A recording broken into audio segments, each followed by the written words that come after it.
ఇక్కడికి విచ్చేసిన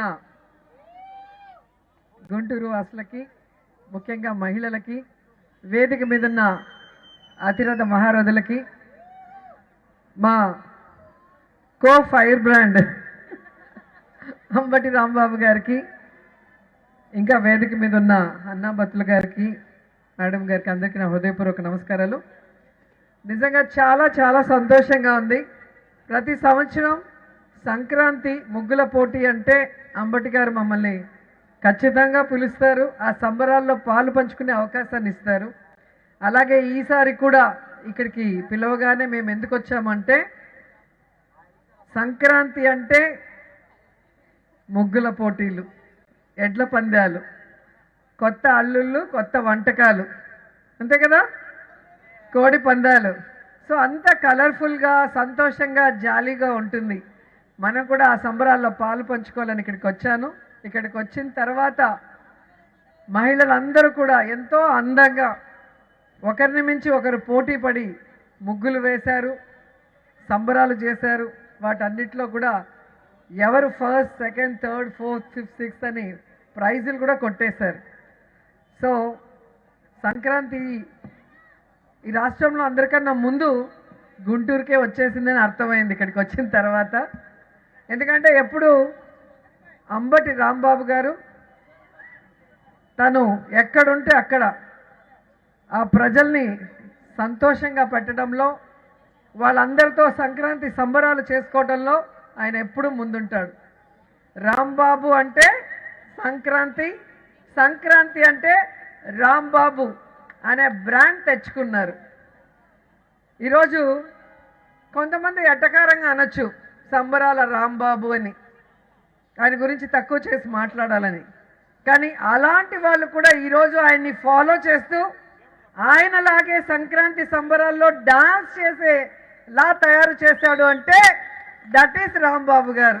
అది బ్రాండ్ అంటే. ఈరోజు ఆయనలాగే డాన్స్ వేస్తూ సంక్రాంతి సంబరాల్లో ఆయనను ఎక్కిరించిన పవన్ కళ్యాణ్ గారు ఎలా చేశారో మనం చూసాం. ఎందుకంటే అనటం చాలా ఈజీ, కానీ ఆ డాన్స్ ఎందుకు చేస్తాం?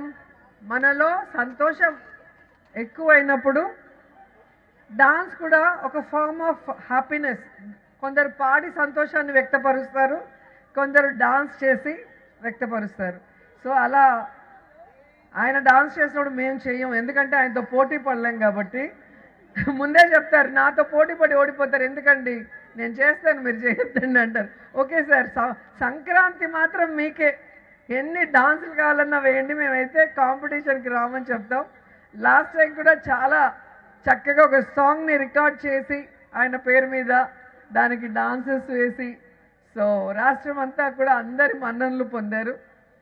అండ్ నిజంగా వైఎస్ఆర్సీపీలో రాంబాబు గారంటే అందరూ కూడా అభిమానిస్తారు, అందరి ఆత్మీయుడని చెప్పచ్చు.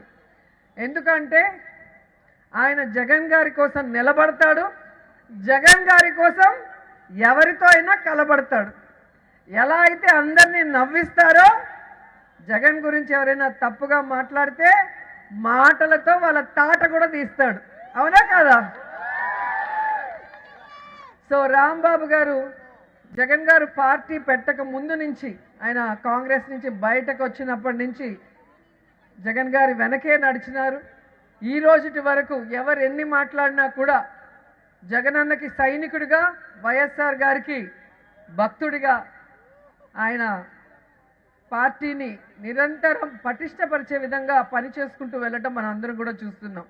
గెలుపోవటములు సహజం, ప్రతిసారి గెలవటానికి మనం ఏం దేవుళ్ళు కాదు. ఎందుకంటే ప్రజలకి ఆశలు మారుతాయి, ఆకాంక్షలు మారుతాయి. ఒక్కొక్కసారి జాలితో కూడా కొంతమందికి అవకాశం ఇవ్వాలని ఇచ్చుంటారు. కానీ ఈరోజు మీకు తెలిసి ఉంటుంది, జగన్ గారిని వదులుకున్నందుకు, వైఎస్ఆర్సీపీ ఎమ్మెల్యేలను వదులుకున్నందుకు ఎన్ని కష్టాలు పడుతున్నాము అని. ఈరోజు గ్రామాల్లోకి వెళ్తే సంక్రాంతి సంబరాలు చేసుకునే పరిస్థితి లేదు. ఎందుకంటే ప్రజలకి జగనన్న ఇచ్చే సంక్షేమ పథకాల్ని ఇవ్వటం లేదు. అవి ఇస్తాము, అది కాకుండా మేము కూడా సూపర్ 6 ఇస్తాము, ఇంకా 143 మేనిఫెస్టోలో పెట్టి చెప్పినవి ఏవి కూడా ఇవ్వకుండా ఎలా మోసం చేశారో మీ అందరికి కూడా తెలుసు. సో ఎప్పుడూ కూడా మీకోసం పనిచేసేవాళ్ళు, మీ మంచి కోసం అహర్నిశలు ఆలోచించేవాళ్ళు, మీకు ఇబ్బంది లేకుండా ప్రతిదీ మీ గడప దగ్గరికి తెచ్చివ్వాలనుకునే నాయకుల్ని మీరు గెలిపించుకుంటే మీ ప్రాంతంలోనే కాదు రాష్ట్రం అంతా కూడా ప్రతి పండుగ కూడా చాలా సంతోషంగా ఉంటుంది, సందడిగా ఉంటుంది. జగనన్న 5 ఏళ్ల కాలంలో ప్రతి పండుగ కూడా పెద్దవాళ్ళతో నుంచి పేదవాళ్ళ వరకు కొత్త బట్టలతో, పిండి వంటలతో, బంధువులతో కలకలలాడుతూ ప్రతి ఇల్లు కూడా సంతోషంగా ఉండేది. కానీ ఈరోజు ఎటువంటి వెల్ఫేర్ స్కీమ్ లేకుండా, సంక్షేమ పథకాలు ఎవరికి అందక ఏ విధంగా పండుగలు జరుపుకోవాలో తెలియని పరిస్థితి చూశారు కదా మీరే. అంతకుముందు ప్రతి పండగకి ఏదో ఒక బెనిఫిట్ వచ్చేదా కాదా? అమ్మఒడి అంటారు, చేయూత అంటారు, విద్యా కానుక అంటారు, ఆసరా అంటారు, రైతు భరోసా అంటారు. సో ఏదో ఒక రకంగా ఒక సంక్షేమ పథకం మీ ఇంటికి వస్తుంది కాబట్టి మీరు సంక్షేమంతో పాటు సంతోషంగా కూడా ఉండటానికి అవకాశం ఉండేది. కానీ ఈరోజు హాస్పిటల్కి వెళ్తే ఆరోగ్యశ్రీ లేక మీరే అప్పుల పాలై మీకు మీరే చూపించుకోవాల్సి వస్తుంది. అలాగే స్కూల్స్కి వెళ్తే ఇంగ్లీష్ మీడియం తీసేసి ఈరోజు మళ్ళీ గవర్నమెంట్ స్కూల్స్ నుంచి ప్రైవేట్ స్కూల్స్కి వెళ్ళి అప్పుల పాలయ్యే పరిస్థితి వచ్చింది. కాబట్టి అప్పులు విద్యకి వైద్యానికే సరిపోతుంది, ఇంకా పండుగలకి ఎక్కడ చేస్తామన్న ఒక డీలా స్థితికి అందరూ వచ్చేయటం మనం చూసాం. అదే 5 ఏళ్లలో మేము వచ్చాం, ప్రతి ఫంక్షన్కి ఎక్కడికి వచ్చినా కూడా ఎంత జన సమూహంతో, ఎంత సందడిగా, ఎంత సంతోషంగా ఉండేది. సో అలా మళ్ళీ రావాలి, మీరందరూ కూడా సంతోషంగా ఉండాలి, మీ పిల్లల భవిష్యత్తు బాగుండాలి, అలాగే మన రాష్ట్రం బాగుండాలి అంటే జగనన్న ముఖ్యమంత్రి అవ్వాలి. జగనన్న ముఖ్యమంత్రి అవ్వాలి అంటే ప్రతి వైఎస్ఆర్సీపీ ఎమ్మెల్యే, ఎంపీలు గెలవాలి.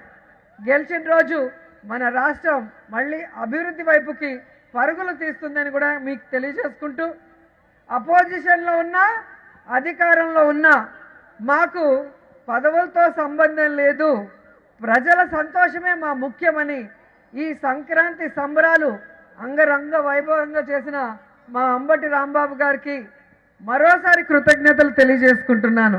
ఎందుకంటే మాకు మిమ్మల్ని కలుసుకునే అవకాశం, మీతో పాటు ఈ సంబరాలు చేసుకునే అవకాశం కల్పించినందుకు. సో ఇక్కడికి వచ్చేసిన అందరికీ కూడా advance happy Sankranti. So Sankranti ముందే మనకు వచ్చేసింది, పోటీలు అయిపోయాయి, ప్రైజెస్ వచ్చాయి, పులిహోర గారెలు కూడా తినేసాం, అవునా? సో ఇక మీరు ఇంటికి వెళ్ళి ఇంట్లో వాళ్ళతో కూడా సంతోషంగా సంక్రాంతిని జరుపుకోండి. కష్టాలు కొన్ని రోజులే, మళ్ళీ మంచి రోజులు వస్తాయి. మనం అందరం కూడా మంచి రోజుల్లో మళ్ళీ కలుద్దాం, మళ్ళీ సంబరాలు చేసుకుందాం. So once again happy Sankranti. Thank you so much.